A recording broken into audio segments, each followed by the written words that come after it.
السلام علیکم ورحمۃ اللہ وبرکاتہ۔ بھائیوں اور بہنوں، آپ کا استقبال ہے ہمارے پروگرام 5 منٹ کے مدرسے میں۔ ہمارا پہلا موضوع ہے قرآن۔ اللہ تعالیٰ نے فرمایا أَأَمِنْتُم مَّن فِي السَّمَاءِ أَن يَخْسِفَ بِكُمُ الْأَرْضَ فَإِذَا هِيَ تَمُورُ۔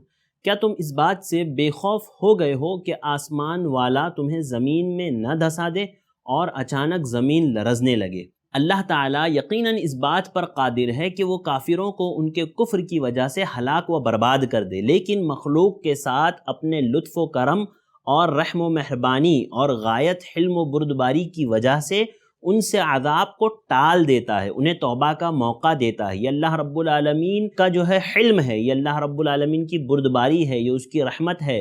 آیت کریمہ میں اللہ تعالیٰ نے اپنی قدرت کاملہ کا ذکر کر کے اپنے نافرمان بندوں کو دھمکی دی ہے کہ وہ جو اپنی مخلوقات سے بلند و بالا عرش پر مستوی ہے، اس کی گرفت سے تمہیں بے خوف نہیں ہونا چاہیے، اس کی گرفت سے بے خوف ہرگز نہ ہو۔ تو وہ اس بات پر قادر ہے کہ تمہیں زمین میں دھسا دے، زمین اتنی شدت سے ہلنے لگے کہ وہ تمہارے اوپر آ جائے اور تم اس کے اندر دھس جاؤ۔ اللہ رب العالمین اس بات پر قادر ہے، کیونکہ بے شمار مثالیں اور پرانی قوموں کے تذکرے یہ ہمیں بتاتے ہیں کہ اللہ تعالیٰ نے کئی لوگوں کو زمین میں دھسا دیا، کئیوں پر کنکریوں کی پتھروں کی بارش نازل فرمائی، اسی طرح بستی کے بستیوں کو اللہ رب العالمین نے الٹ دیا۔ لہذا یہ ساری چیزیں مجھے اور آپ کو بتاتی ہیں کہ ہم اللہ رب العالمین کی نافرمانی نہ کریں، ورنہ اللہ رب العالمین کا عذاب بعید نہیں ہے کہ اللہ تعالی ہم پر بھی نازل کر دے۔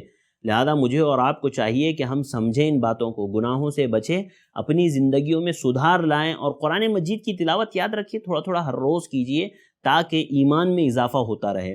ناظرین، چلتے ہیں ہمارے آج کے دوسرے موضوع کی طرف۔ ہمارا آج کا دوسرا موضوع ہے سیرت النبی۔ سیرت النبی میں آج ہم بات کریں گے دار ارقم کے بارے میں۔ دار ارقم یہ ایک ایسا گھر تھا جو مکہ کے جو سازشی تھے، جو کفار تھے، جو مشرکین تھے، ان سے دور کوہ صفا کے دامن میں ایک گھر تھا جس میں رسول اللہ صلی اللہ علیہ وسلم اور صحابہ کرام جمع ہوتے، اطمینان سے بیٹھ کر قرآن کی تلاوت کی جاتی، اللہ کے نبی صلی اللہ علیہ وسلم ان کا تزکیہ کرتے، انہیں کتاب و حکمت کی باتیں سکھاتے۔ مسلمان وہاں پر امن و سلامتی کے ساتھ اپنے عبادات اور دینی اعمال کو انجام دیتے، اللہ نے نازل کی ہوئی وحی سیکھتے۔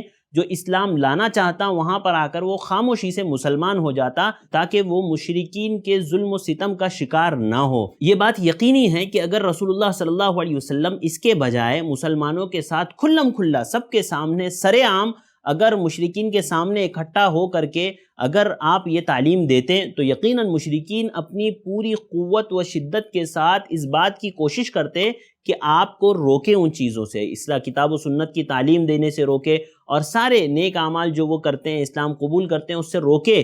اسی لیے اللہ رب العالمین نے آپ کے دل میں یہ بات ڈالی کہ اطمینان سے ایک گھر میں جمع ہو، وہاں پر صحابہ کرام کو دین کی باتیں سکھائے اور ساری چیزیں وہیں پر انجام پائے۔ جیسے کہ واقعہ ہوا نا، اللہ کے نبی صلی اللہ علیہ وسلم کے صحابہ کرام گھاٹیوں میں جمع ہو کر کے نماز پڑھا کرتے تھے۔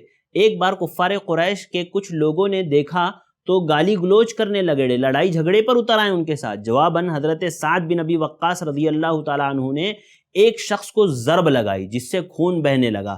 اور یہ پتہ ہے آپ کو، اسلام کا سب سے پہلا خون تھا، یعنی یہ وہ سب سے پہلا خون تھا جو اسلام کے لیے بہایا گیا تھا۔ تو اس طرح کے مظالم سے بچنے کے لیے، ٹکراؤ سے بچنے کے لیے اللہ کے نبی صلی اللہ علیہ وسلم نے یہ طریقہ اختیار کیا تھا کہ دار ارقم میں جمع ہوتے، اور حکمت کے ساتھ اللہ کے نبی صلی اللہ علیہ وسلم ان کو کتاب و سنت کی تعلیمات دیتے۔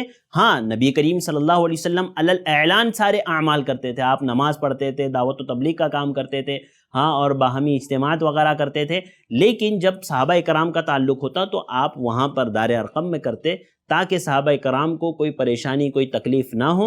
اور یہ گھر اصل میں اس کو دار ارقم اس لیے کہا جاتا تھا کیونکہ یہ ارقم بن ابی الارقم مخزومی رضی اللہ تعالیٰ عنہ کا گھر تھا جس میں لوگ جمع ہو کر کے تعلیم حاصل کیا کرتے تھے۔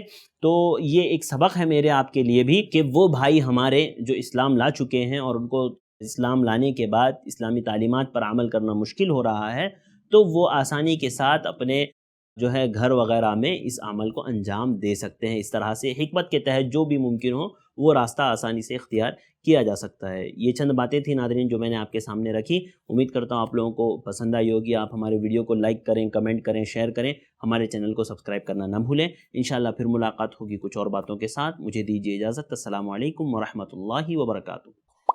دین کی بات عام کرنے میں i+TV کی مدد کریں۔